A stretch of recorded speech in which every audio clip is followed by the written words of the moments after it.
आज practice set 2 चलेगा हम लोगों का। जैसा कि प्रैक्टिस सेट 1 हो चुका है, जिसमें कि हमने लगभग साइंस और जीके के सारा क्वेश्चन कवर कर लिया था, जिसमें कि मैथ और रीजनिंग छोड़ चुके थे हम, और वो आप लोगों को प्रैक्टिस के लिए दिया गया। शुरू करते हैं। पहला क्वेश्चन है, पंडित जवाहरलाल नेहरू ने किस तिथि को संविधान सभा में उद्देश्य प्रस्ताव पारित किया था? तो ये हमारा ऑप्शन बी हो जाएगा, 13 दिसंबर 1946। अगला क्वेश्चन है, भारतीय संविधान में शामिल स्वतंत्रता, समानता और बंधुत्व के सिद्धांत किस देश के संविधान से लिए गए हैं? तो इसका आंसर हो जाएगा फ्रांस। ये फ्रांस से बंधुत्व और समानता का लिया गया है। इसके अलावा इमरजेंसी का प्रावधान भी हमारे जर्मनी से लिया गया है। ऑस्ट्रेलिया से हमारा समवर्ती सूची और भाषा लिया गया है। अगला क्वेश्चन है, भारतीय संविधान के किस अनुच्छेद में यह निर्दिष्ट किया गया है कि राज्य ग्राम पंचायतों के गठन के लिए कदम उठाएगा? तो पंचायती राज गठन के लिए ये अनुच्छेद आपका 40 हो जाएगा, ग्राम पंचायत के गठन के लिए। इसके अलावा चलते हैं अगले क्वेश्चन पर। तो अगला क्वेश्चन जो हमारा है, उनमें से कौन सा भारत की नागरिकता प्राप्त करने के लिए एक शर्त नहीं है? तो भारत की नागरिकता प्राप्त करने के लिए संपत्ति का अधिग्रहण, यहाँ पर संपत्ति से कोई संबंध नहीं है भारत की नागरिकता का, तो यहाँ पर इसका आंसर सी हो जाएगा। अगला क्वेश्चन है, भारत के राष्ट्रपति को शपथ कौन दिलाता है? तो भारत के राष्ट्रपति जो है उसको शपथ हमारे भारत के मुख्य न्यायाधीश यानी कि चीफ जस्टिस ऑफ इंडिया के द्वारा दिलाया जाता है। अगला छठा क्वेश्चन है, किस धन विधेयक के लोकसभा में पारित होने के बाद राज्यसभा उस विधेयक को अधिकतम कितने दिनों के भीतर लोकसभा में लौटा सकती है? तो इसका हो जाएगा 14 दिनों के भीतर। चलते हैं अगले क्वेश्चन पर। अगला क्वेश्चन है हमारा 7, भारत चुनाव आयोग की स्थापना कब की गई थी? भारत के चुनाव आयोग की स्थापना की गई थी, ये इसका आंसर हो जाएगा 25 जनवरी 1950। भारतीय चुनाव आयोग जो इंडियन इलेक्शन कमीशन है, उसकी स्थापना 25 जनवरी 1950 को की गई थी। भारतीय संविधान में पहला संशोधन कब किया गया था? तो भारतीय संविधान में पहला संशोधन जो है वो 1951 को किया गया था। भारत के नियंत्रक एवं महालेखा परीक्षक किसके द्वारा नियुक्त किया जाता है? यानी कि क्या की बात की गई है कि कंट्रोलर जनरल ऑफ इंडिया यानी कि नियंत्रण और महालेखा परीक्षक किसके द्वारा नियुक्त किए जाते हैं? तो वो हो जाएगा राष्ट्रपति। यहाँ पर इसका ऑप्शन सी हो जाएगा, राष्ट्रपति के द्वारा। क्वेश्चन नंबर 10 पर चलते हैं। तो अगला क्वेश्चन है, निम्नलिखित में से कौन सा भारत का संवैधानिक निकाय नहीं है? तो भारत का संवैधानिक निकाय केंद्रीय सूचना आयोग, ये भारत का संवैधानिक निकाय नहीं है, यानी कि संविधान से इसका संबंध नहीं है। अगला क्वेश्चन है, आकाशगंगा का आकार है? तो आकाशगंगा का आकार यहाँ पर हो जाएगा सर्पिला आकार, स्पाइरल शेप का है। अगला क्वेश्चन है, एक विषुव एक वर्ष में कितनी बार आता है? एक विषुव जो है एक वर्ष में 2 बार आता है। अगला क्वेश्चन है, पृथ्वी और सूर्य की परावैंगनिक किरणों से कौन सुरक्षित रखता है? तो ओजोन परत जो है वह हमें परावैंगनिक विकिरणों से पृथ्वी की सुरक्षा करता है। भूटान। अगला क्वेश्चन है, भूटान का साम्राज्य डैश हिमालय में स्थित है? तो भूटान का साम्राज्य ये पूर्वी हिमालय में स्थित, ऑप्शन नंबर बी हो जाएगा। भारतीय मानक समय इंडियन स्टैंडर्ड टाइम ग्रीनविच मान से कितना आगे है? तो ये सब आप सबको पता होगा, ऑप्शन सी हो जाएगा, 5.5 घंटा के आसपास ये हमारा आगे है। हमारा अगला क्वेश्चन है, लूनी नदी किस पर्वत श्रृंखला से निकलती है? तो लूनी नदी जो है हमारा ये अरावली पर्वत श्रृंखला से निकलती है। अगला क्वेश्चन है, भारत का सबसे बड़ा और एशिया का दूसरा सबसे बड़ा मिट्टी का बांध है, इस बांध का नाम केरल के राजा महाबली के पुत्र के नाम पर रखा गया है। तो इसका जो आंसर हो जाएगा वो हो जाएगा बानासुर सागर बांध। बानासुर सागर बांध। भारत का कौन सा राज्य रबर का अग्रणी उत्पादक है? तो रबर के उत्पादक में हम जानते हैं सभी कि केरल उत्पादन में आगे है। केरल को नारियल का बगीचा भी कहा जाता है, लेकिन यह नारियल के उत्पादन में सबसे आगे नहीं है। सबसे आगे निकल चुका है कर्नाटक, जो कि नारियल के उत्पादन में सबसे आगे माना जाता है। इसके अलावा केरल को मसालों का बगीचा भी कहा जाता है। अगला क्वेश्चन है, भारत में पाषाणकालीन शिला चित्रकला कहाँ पाई गई है? तो यह इसका ऑप्शन हो जाएगा बी, भीमबेटका। मध्य प्रदेश में ये जो भीमबेटका की गुफाएं हैं आप सबने पढ़े होंगे, तो इसका आंसर हो जाएगा ऑप्शन बी। जातक कथाएं डैश से संबंधित हैं? तो बी नंबर, इसका ऑप्शन हो जाएगा बौद्ध धर्म। जातक कथाएं इसका हो जाएगा बौद्ध। अगला क्वेश्चन है, किस मूल भारतीय राजवंश ने अपने शासकों के चित्र वाले सिक्के जारी किए थे? तो ये जो इसका आंसर हो जाएगा वो हो जाएगा ऑप्शन सी, सातवाहन वंश। अगला क्वेश्चन है, प्राचीन सांस्कृतिक ग्रंथ अष्टाध्यायी के लेखक कौन है? तो प्राचीन सांस्कृतिक ग्रंथ अष्टाध्यायी के लेखक हो जाएंगे पाणिनि। हमारा अगला क्वेश्चन है, मोहम्मद गौरी की सेना और पृथ्वीराज की सेना के बीच 2 बार युद्ध हुआ, जिसमें डैश की दूसरी लड़ाई पृथ्वीराज चौहान हार गए और उनके राज्य पर कब्जा कर लिया। तो ये जो दूसरा लड़ाई हुआ था वो हो जाएगा आपका तराइन, ऑप्शन नंबर डी। भारतीय इस्लामी शिल्पकला जो कुतुब मीनार एवं अलाई दरवाजा के स्मारकों के दृष्टिगोचर हैं, भारत के किस युग से संबंधित है? ये जो है दिल्ली सल्तनत से संबंधित है। अगला है कन्नौज की लड़ाई में शेरशाह सूरी द्वारा हुमायूं को डैश में पराजित किया गया था। तो कन्नौज की लड़ाई शेरशाह सूरी और हुमायूं के बीच हुआ था और यह लड़ाई में 1540 में कन्नौज की लड़ाई के नाम से जाना जाता है और इसमें शेरशाह सूरी द्वारा हुमायूं को पराजित कर दिया गया था। अगला क्वेश्चन है बाबर की आत्मकथा बाबरनामा किस भाषा में लिखी हुई है? तो बाबर की आत्मकथा ये तुर्की भाषा में लिखी हुई है। चलते हैं अपने अगले क्वेश्चन पर। हमारा अगला क्वेश्चन है जब फ्रांसीसी नेतृत्व में फ्रांस ने डैश पर कब्जा कर लिया था तब पहली कर्नाटक युद्ध लड़ा गया था। तो पहला कर्नाटक युद्ध की बात की गई थी, वो मद्रास में लड़ा गया था पहला कर्नाटक युद्ध। अगला है सिपाही विद्रोह के दौरान भारत का गवर्नर जनरल कौन था? तो सिपाही विद्रोह के दौरान जो भारत का गवर्नर जनरल था वो Lord Canning, option number D. Delhi दरबार 1911 के दौरान दिल्ली के आधारशिला इनमें से किसने रखी थी? दिल्ली की आधारशिला रखने का जो काम किया था वो जॉर्ज पंचम हमारा आंसर हो जाएगा सी। 30वां क्वेश्चन है सहायक गठबंधन 1798 में डैश द्वारा तैयार एक गैर हस्तक्षेप नीति थी। तो ये सहायक गठबंधन जो है वह इसका आंसर हो जाएगा, ये किसके द्वारा तैयार किया गया था? तो ये हो जाएगा लॉर्ड बेलेजली को सहायक संधि लाने के लिए भी जाना जाता है, तो इसका आंसर हो जाएगा लॉर्ड बेलेजली। उत्पादन हेतु कच्चा माल और नकदी के अंतर्गत वर्गीकृत किए जाते हैं, यानी कि कच्चा माल और नकदी फसल के रूप में जो तैयार किए जाते हैं वो हमारा हो जाएगा कार्यशील पूंजी, क्योंकि इसको कहेंगे हम क्या? कार्यशील पूंजी। अगला क्वेश्चन पहली पंचवर्षीय योजना का मुख्य उद्देश्य भारत में कृषि की स्थिति में सुधार करना और यह वर्ष हो जाएगा आपका ऑप्शन नंबर डी 1951। जो कृषि में पहला जो पंचवर्षीय योजना लाई गई थी और उसी में ये 1951 में हमारे कृषि के सुधार के लिए पहले काम किया गया था। उस समय भारत की कृषि की हालत खराब थी, जिसके कारण पहली पंचवर्षीय योजना में कृषि पर जोर दिया गया था। निम्नलिखित में से कौन सा भारत सरकार की मौद्रिक नीति तैयार करता है? तो भारत सरकार की मौद्रिक नीति तैयार करने में आरबीआई के गवर्नर प्रमुख माने जाते हैं, इनको ये कार्यभार सौंपा गया है। चलते हैं अगले क्वेश्चन। हमारा अगला क्वेश्चन है भारत राज्य सरकार द्वारा डैश कर लगाए जाते हैं। तो भारत राज्य सरकार द्वारा डैश कर लगाए जाते हैं, तो इसका आंसर हो जाएगा ऑप्शन नंबर ए शराब पर उत्पादन शुल्क। अगला क्वेश्चन है वित्तीय क्षेत्र में एफसीसीबी का पूर्ण रूप क्या है? यहाँ पर एफसीसीबी का फुल फॉर्म पूछा गया है हमसे, तो इसका आंसर हो जाएगा C foreign currency convertible bond, option number C. अगला क्वेश्चन है ऑपरेशन ग्रीन्स एक सरकारी योजना है, इसका उद्देश्य क्या है? तो ऑपरेशन ग्रीन यह जो है टमाटर, प्याज, आलू की फसलों की आपूर्ति में स्थिरता लाना, ये ऑप्शन नंबर डी हो जाएगा। हमारा जो अगला क्वेश्चन है वो है स्वच्छ विकास तंत्र कार्यक्रम का उपयोग डैश को कम करने के लिए किया गया है। तो स्वच्छ कार्यक्रम का उपयोग ग्रीन हाउस गैस जो कि गर्मी के उत्सर्जन का काम करता है, गर्मी बढ़ाने का काम करता है, उनके लिए उनको ख़त्म करने के लिए, उनको कम करने के लिए, ताकि गर्मी को रोका जा सके, इसके लिए ये लाया गया है, इसका उपयोग किया जाता है। अगला क्वेश्चन है कर्नाटक का कंबाला त्यौहार किससे संबंधित है? तो कर्नाटक का जो कंबाला त्यौहार है वो भैंसों की दौड़ आपने सुनी होगी और इससे संबंधित है। और जल्लीकट्टू जिसमें भैंसों के साथ लड़ाई की जाती है, यह त्यौहार तमिलनाडु में मनाया जाता है, इसे भी याद रखेंगे। अगला क्वेश्चन है गिद्दा पंजाब का एक लोक नृत्य है। गिद्दा किस राज्य का लोक नृत्य है? तो इसका ऑप्शन हो जाएगा पंजाब। गिद्दा पंजाब का एक लोक नृत्य है।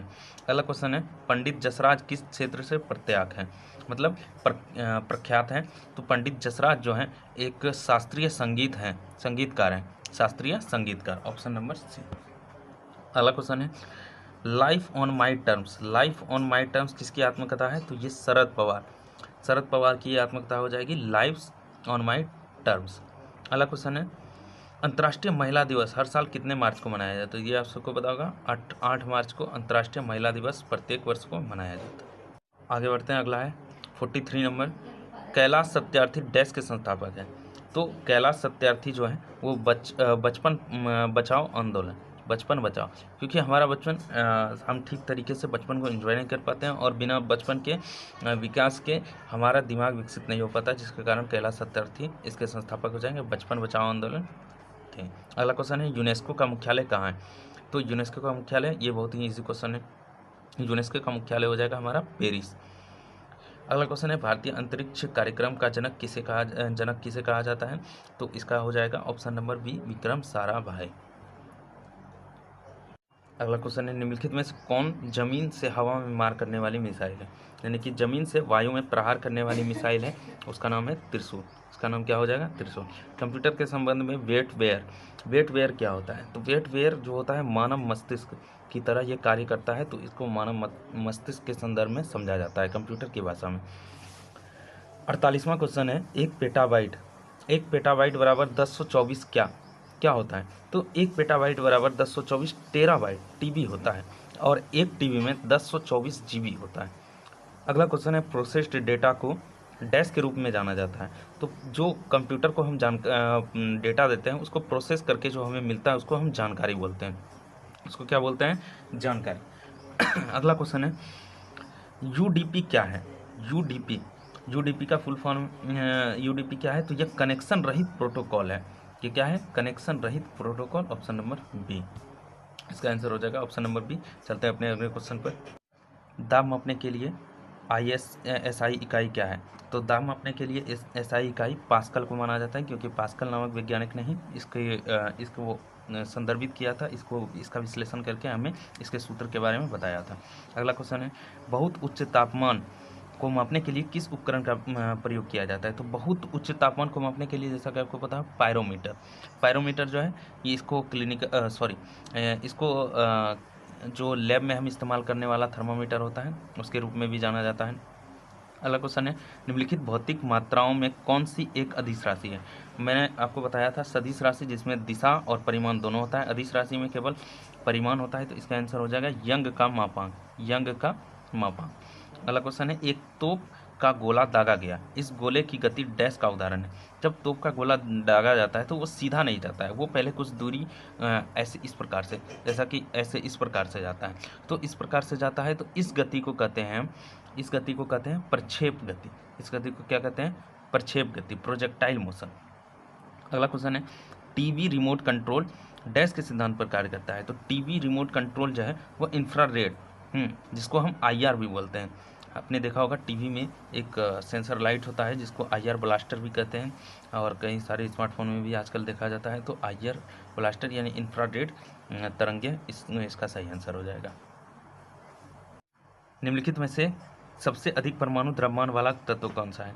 तो सबसे अधिक परमाणु वाले तत्व की बात करें तो ये हो जाएगा आपका कैल्शियम। ये ऑप्शन के अनुसार मैंने कैल्शियम मारा है क्योंकि इसकी परमाणु संख्या अधिक है और परमाणु भार भी इसका लगभग दुगना होता है। तो कैल्शियम की परमाणु संख्या 20 होती है और इसका परमाणु भाग लगभग 40 होता है।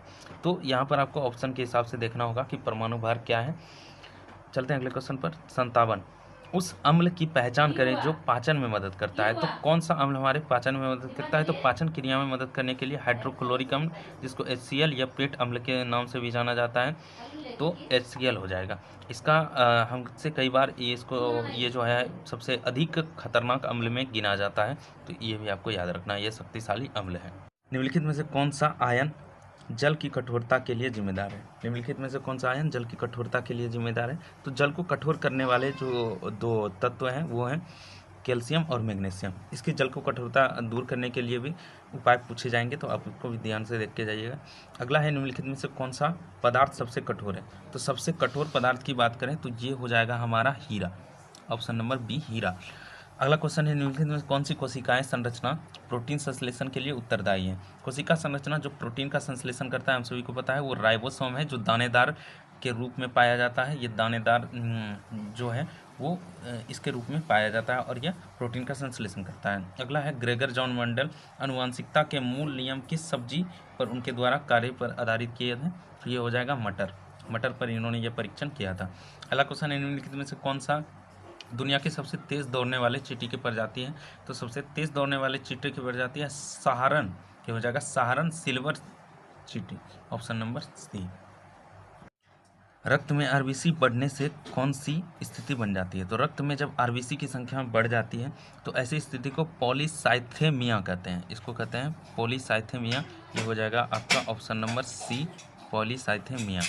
अगला क्वेश्चन है, खाद्य श्रृंखला के किस स्तर में मिलीपीड, स्प्रिंगटेल, वुड लाइस, गोबर मक्खियाँ और घोंघा शामिल है, जो मृत या सड़ने गलने वाले पदार्थों के जंतुओं के पास पोषण प्राप्त। अगला क्वेश्चन है जो कि मिलीपेड और स्प्रिंगटेल, वुडलाइट और गोबर मक्खी, घोंघा और शामिल है।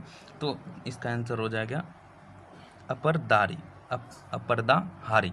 ये अपरदाहारी इसका आंसर हो जाएगा ऑप्शन नंबर ए। राष्ट्रपर्व वेबसाइट और मोबाइल ऐप कब लॉन्च किया गया था? तो राष्ट्रपर्व वेबसाइट और मोबाइल लॉन्च 25 दिसंबर 2024 को लॉन्च किया गया था। अगला क्वेश्चन है, अगला जो हमारा क्वेश्चन है वो है, BRICS youth council entrepreneurship working group का आयोजन कहाँ होगा? तो ये चीन में। इसका आयोजन कहाँ किया जाएगा? तो चीन। अगला क्वेश्चन है, वंदना उत्तर पूर्व दिशा की ओर जा रही है। 5 किलोमीटर चलने के बाद वह ठीक दाएं ओर 90 डिग्री मुड़ जाती है और अब वह किस दिशा की ओर है? अब वह किस दिशा की ओर है? तो उत्तर पूर्व दिशा। अगर हम ऐसे मान ले तो ये उत्तर हो गया, ये नॉर्थ हो गया, ये वेस्ट हो गया, सॉरी ये साउथ हो गया, ये नॉर्थ, एक मिनट, ये हो गया नॉर्थ और ये हो गया साउथ, ये हो गया ईस्ट और ये हो गया वेस्ट। तो अंजना इस दिशा की ओर जा रही है। 5 किलोमीटर चलने के बाद 190 डिग्री मुड़ जाती है, तो यह इस दिशा की ओर आ जाएगी। दाएं साइड मुड़ रही है तो यह इस दिशा में आ जाएगी। अब बोल रही है वह किस दिशा में चल रही है, तो उसका जो दिशा हो जाएगा ये ईस्ट और साउथ के बीच का दिशा, यानी कि दक्षिण पूर्व हो जाएगा। इसका दिशा क्या हो जाएगा? दक्षिण पूर्व, ऑप्शन नंबर बी। रीजनिंग और मैथ का क्वेश्चन हम छोड़ चुके हैं, अब आते हैं इंग्लिश के क्वेश्चन पर। इसमें आया है नो इम्प्रूवमेंट रिक्वायर्ड, मतलब कि इसमें हमको एरर ढूंढना है। सेंटेंस इम्प्रूवमेंट का क्वेश्चन है, अगर नहीं होगा तो नो इम्प्रूवमेंट टिक करना है। तो इसका क्वेश्चन है, we were took on the vineyards for a tour. तो इसका आंसर हो जाएगा, इसमें जो टुक ऑन है इसका जगह पर हमारा जो सेंटेंस इम्प्रूवमेंट के लिए लगाएंगे वो होगा टेकन टू। इसका आंसर हो जाएगा टेकन टू। अगला क्वेश्चन है, हमको एंटोनिम्स बताना है बिटरमेंट का। बिटरमेंट का जो एंटोनिम्स हो जाएगा वो डिट्रॉइट्स, यानी कि ऑप्शन नंबर बी डिट्रॉइट्सन हो जाएगा, डिट्रॉइट्रेशन हो जाएगा। अगला क्वेश्चन है, although he got the message he rushed home. तो इसमें सेंटेंस इम्प्रूवमेंट बताना है, तो इसका सेंटेंस इम्प्रूवमेंट जो हो जाएगा अज सुन अज हो जाएगा। इसका सेंटेंस इम्प्रूवमेंट हो जाएगा as soon as. Select the option that can be use one word substitution. इसमें वन वर्ड सब्स्टिट्यूशन बताना है, जिसमें कि हमारा जो सेंटेंस दिया गया है, ए टाइप ऑफ सब्सटेंस और material that burn every quickly. सभी चीज़ों को जलाने वाला, तो सभी चीज़ों को जलाने वाला होगा, ये ऑप्शन नंबर हो जाएगा डी, इनफ्लेमेबल। इनफ्लेमेबल यानी कि सब चीज़ों को जलाकर राख करने वाला, इसके लिए एक वन वर्ड सब्स्टिट्यूशन हो जाएगा इनफ्लेमेबल। अगला क्वेश्चन है, ये भी वन वर्ड सब्स्टिट्यूशन का है, a plan or route to be followed on a journey. A plan or route to be followed on a journey, इसका हो जाएगा इटेनरी, यानी ऑप्शन नंबर ए। अगला क्वेश्चन है, इसमें हमको एरर ढूंढना है, तो किस कौन से सेंटेंस में एरर है, कौन से टर्म में एरर है, इसको पकड़ना है। If I will meet my friend today I shall give him this book. हमको जैसा कि पता है, इसमें जो है कि दो फ्यूचर टेंस का इस्तेमाल किया गया है, जो कि दो होगा नहीं, तो इसमें एक फ्यूचर टेंस और एक हम नॉर्मल टेंस रखते हैं, तो इसका जो हो जाएगा वो पहला हम रखेंगे इफ़ आई विल मीट, तो ये इसको यहीं की गड़बड़ी है, ये पहले सेंटेंस में पहले टर्म में, तो इसका ऑप्शन हो जाएगा ए। अगला है एंटोनिम्स। एंटोनिम्स वोलाटाइल, वोलाटाइल का एंटोनिम्स हो जाएगा, वोलाटाइल मेमोरी एक प्रकार से आप सुनेंगे वोलाटाइल और नॉन वोलाटाइल, तो इसका एंटोनिम्स हो जाएगा सर्टिन, निश्चित। वोलाटाइल का मतलब होता है एक्टिव और सर्टिन का मतलब निश्चित, एक तरीके से समझ सकते हैं कि निष्क्रिय। अगला है इनकरेक्टली स्पेल्ड वर्ड हमको ढूंढना है, इसमें जो वर्ड स्पेल गलत होगा उसी को हमको चूज करना है, तो इसमें इसका हो जाएगा B, option number B. Occurrence का जो ये वर्ड है वो गलत है, तो हमको गलत चुनना था, यही हो जाएगा इसका ऑप्शन नंबर बी।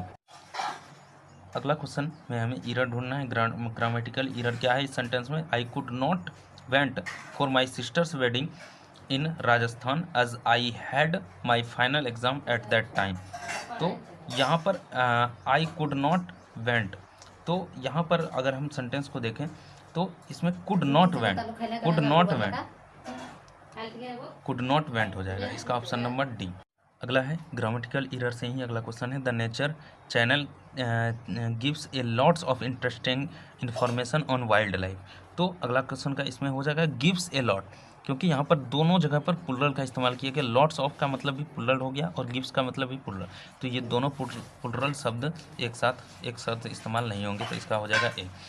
अब है हिंदी का क्वेश्चन 91, स्पर्श्य का विलोम शब्द है, स्पृश्य का विलोम शब्द हो जाएगा ऑप्शन नंबर डी अस्पृश्य। अगला है दर्शिका शब्द में प्रत्यय है, दर्शिका शब्द में प्रत्यय है तो प्रत्यय हो जाएगा इका, इसके में प्रत्यय जो जुड़ा हुआ है वो है इका। अब महाजोर इस का तो हम लोग सभी जानते हैं महेश, इसका क्या बन जाएगा महेश। अगला है जिसे किसी वस्तु में स्पृहा ना हो उनके लिए उपयुक्त शब्द क्या होगा, स्पृहा ना हो उसका उपयुक्त शब्द क्या हो जाएगा निस्पृह, ये ऑप्शन नंबर बी हो जाएगा। अगला क्वेश्चन है गुरु के समीप रहकर शिक्षा ग्रहण करने वाले के लिए एक शब्द है, तो जो गुरु के समीप रहकर शिक्षा ग्रहण करते हैं उनको अंत्यवासी कहा जाता है। कई बार आपको लगेगा गुरुकुल लवासी होगा, तो ऐसा नहीं होगा, ऑप्शन नंबर सी हो जाएगा।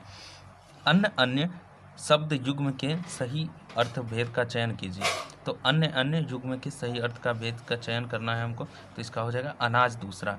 अन्य का मतलब यहाँ अनाज होगा, अन्य का मतलब यहाँ पर दूसरा से हो जाएगा, तो ऑप्शन नंबर ए। अगला क्वेश्चन है सर्प, मेढक, सिंह, घोड़ा, वानर, हाथी आदि को समझाने वाला एक शब्द है, तो ये सभी हम लोग जानते हैं कि एक पशु की श्रेणी में आते हैं, जिसको कि इसका अगर हम एक शब्द दें तो यह हरी शब्द से इससे संबंधित कर सकते हैं, हरी शब्द ऑप्शन नंबर सी हो जाएगा, हरी शब्द इसका आंसर। अगला है अक्ष का अनेकार्थी शब्द, यानी अक्ष का पर्यायवाची शब्द बताएं, तो इसका अनेकार्थी शब्द की बात करें तो इसका हो जाएगा दूरी, अक्ष का मतलब क्या होता है दूरी, तो इसका पर्यायवाची शब्द दूरी। अगला है मीमांसा का सही पर्यायवाची शब्द है, मीमांसा का सही पर्यायवाची शब्द हो जाएगा समालोचन, मीमांसा का पर्यायवाची शब्द हो जाएगा समालोचन। हमारा आखिरी क्वेश्चन है आए थे हरि के भजन को ओटन लगे कपास कहावत का अर्थ कौन सा है, तो इसमें पहला ऑप्शन ही हो जाएगा किसी विशेष की उपेक्षा कर किसी अन्य काम को करना, यानी किसी और काम करने के लिए आए थे और कोई अन्य काम करने लग जाएंगे तो इसको कहेंगे, हाँ इसको ही कहेंगे आए थे हरि को भजन, तो इसका अर्थ स्पष्ट होता है ऑप्शन नंबर ए से।